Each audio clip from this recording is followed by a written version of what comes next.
자, 이 사건에 대해서 여러분에게 아주 간략하게 말씀드리겠습니다. 문재인의 특보단으로서 이른바 노동문제 특보로서 이름을 올렸던 4명이 있어요. 근데 이 사람들이 문재인 특보단에 들어와가지고 여러 가지 이제 활동을 했고 민노총 출신이랍니다. 근데 이 사람들을 여러 가지 하는 행적이 너무너무 수상해 가지고 국정원하고 경찰에서 수사를 했어요. 그랬더니 이 사람들이 어떤 일을 했느냐. 이 사람들이 중국의 선양에 가가지고 북한 공작원을 접속을 했습니다. 접촉을. 정말 접선을 해가지고 이 북한 공작원으로부터 너희들 남한에 내려가가지고 북한의 지시를 받는 조직을 만들어라. 그러면서 2만 달러를 받았다는 겁니다. 이 2만 달러도요. 어떤 식으로 받았나? 선양의 대형 마트에 사물함에 넣어두니까 그걸 가지고 갖고 와가지고 말하자면은 북한에 보고도 하고 또 북한에 도움을 주는 사실상의 간첩 활동이 아니라 100% 간첩 활동을 한 겁니다. 자, 그런데 이 사람들은요, 2017년에 문재인의 선거 특보가 됐어요. 그래서 아주 활발하게 활동을 했다고 합니다.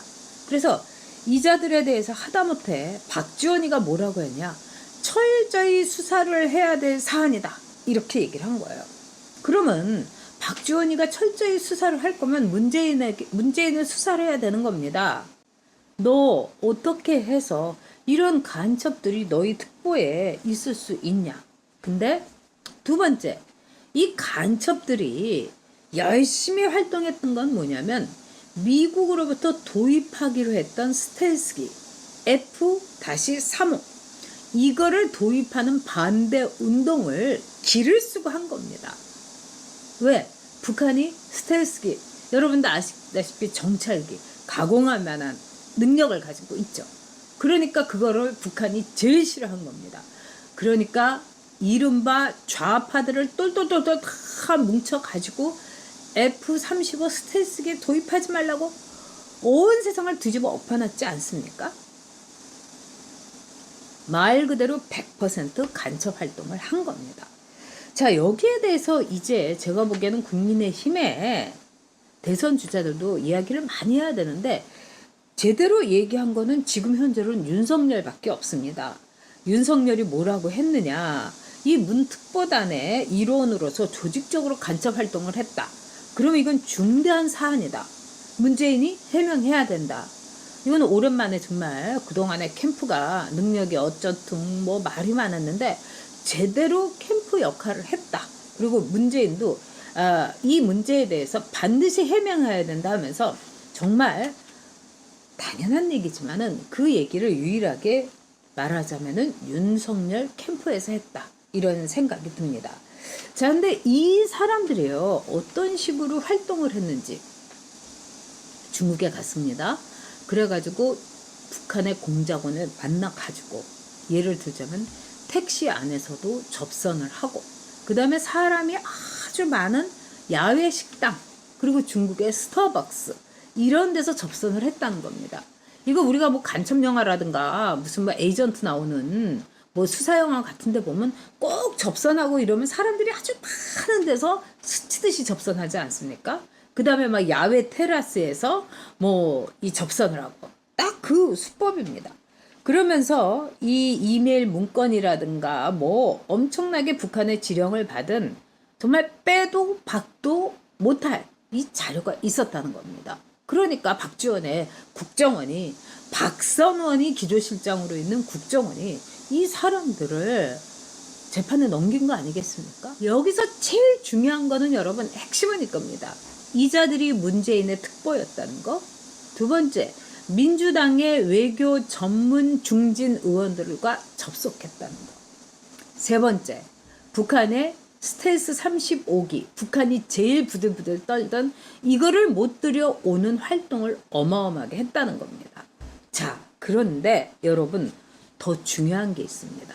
이거 못지않게 중요한 게 자, 이자들이요, 어떤 활동을 했나, 이게 이제, 나옵니다. 수사역에서. 뭐, 통일 밤나무 묘목을 그 북한에다가 보내기 운동을 했대요. 100만 그루 보내기 운동. 이거를 하면서 민주당에 말하자면 다선 의원, 그 다음에 민화협 사람들 다 접속했다는 겁니다. 여러분, 민화협은요, 누가 의장이었습니까?